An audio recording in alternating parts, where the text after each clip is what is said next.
Hello नमस्कार. चला तुम्हाला दाखवते केळीची काटण कशी होते. चला जाऊया भूषण भाऊ यांच्या शेतात. हे आहे भूषण भाऊ यांचं शेत आणि शेतात गेल्यावर दिसला हा रोबोटिक सारखा माणूस जो तीन तीन घड घेऊन जात होता.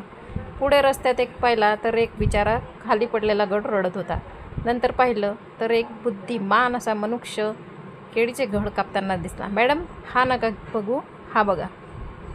नंतर जाऊया म्हटलं की हे लोक वाहतूक कसे करतात, म्हणून त्याच्या मागे मागे गेली तर त्याने उचलला एक घड आणि गड्याने पाठीवर ठेवला. तो जसा जातो तसा दुसरा गडी आला आणि त्याने दुसरा घड उचलून त्या पहिल्या गड्यावर ठेवला. म्हटलं आता तरी झालं असेल, तर नाही, अजून त्याने तिसरा घड उचलला आणि त्या दुसऱ्या गडावर ठेवला. म्हणजे आता झाले 3 घड आणि तो चालू लागला. इतक्या कष्टाची कामं बिचारे हे लोक एवढ्या उन्हात करत होते. चला मग म्हटलं त्याचा पाठलाग करूया, पण इतक्या लांब जाणं काही परवडणारं नव्हतं, म्हणून म्हटलं थांबूया. मग दिसले भूषण भाऊ, ज्यांना हा घड स्टार शेतकरी बनवतो. नंतर पुढे जाऊन म्हटलं तर एक पेस्टिसाईडच्या बॉटल्स कापलेल्या दिसल्या ज्या वापरत येत नाही.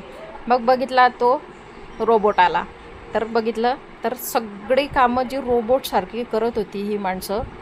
बघा तो हेल्पर आहे ना, त्याच्या कानात बघा तो रोबोटच दिसेल तुम्हाला. म्हणजे एवढे मशीनसारखी कामं.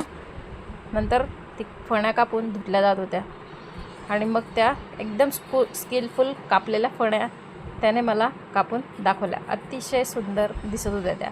नंतर त्यांची होत होती आंघोळ. त्यांची आंघोळ 1-2 माणसं त्यांची आंघोळ घालत होते. हो बाबा झाली त्याची आंघोळ, दे आता वर. त्याने वर त्या दिल्या.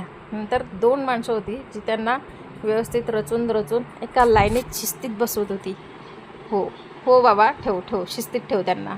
छान ठेवतोय तू, छान करतोय त्याचं काम. नंतर बघा एक घेतलाय शॉट जो आहे रोबोटिक शॉट, जो आहे हेलिकॉप्टरवरून घेतलेला शॉट. गाडीच्या वर हेलिकॉप्टर आणला आणि त्यांचा एक असा केळी कापणीचा शॉट घेतला. ते झालं, त्यांचं काम असंच चालू होतं. चला बाबा चालू द्या.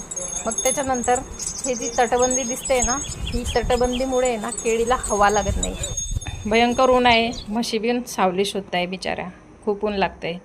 आणि मग अशातच आपल्यालाही सावलीची गरज आहे. रस पिऊया, घरी जाऊया. बाय.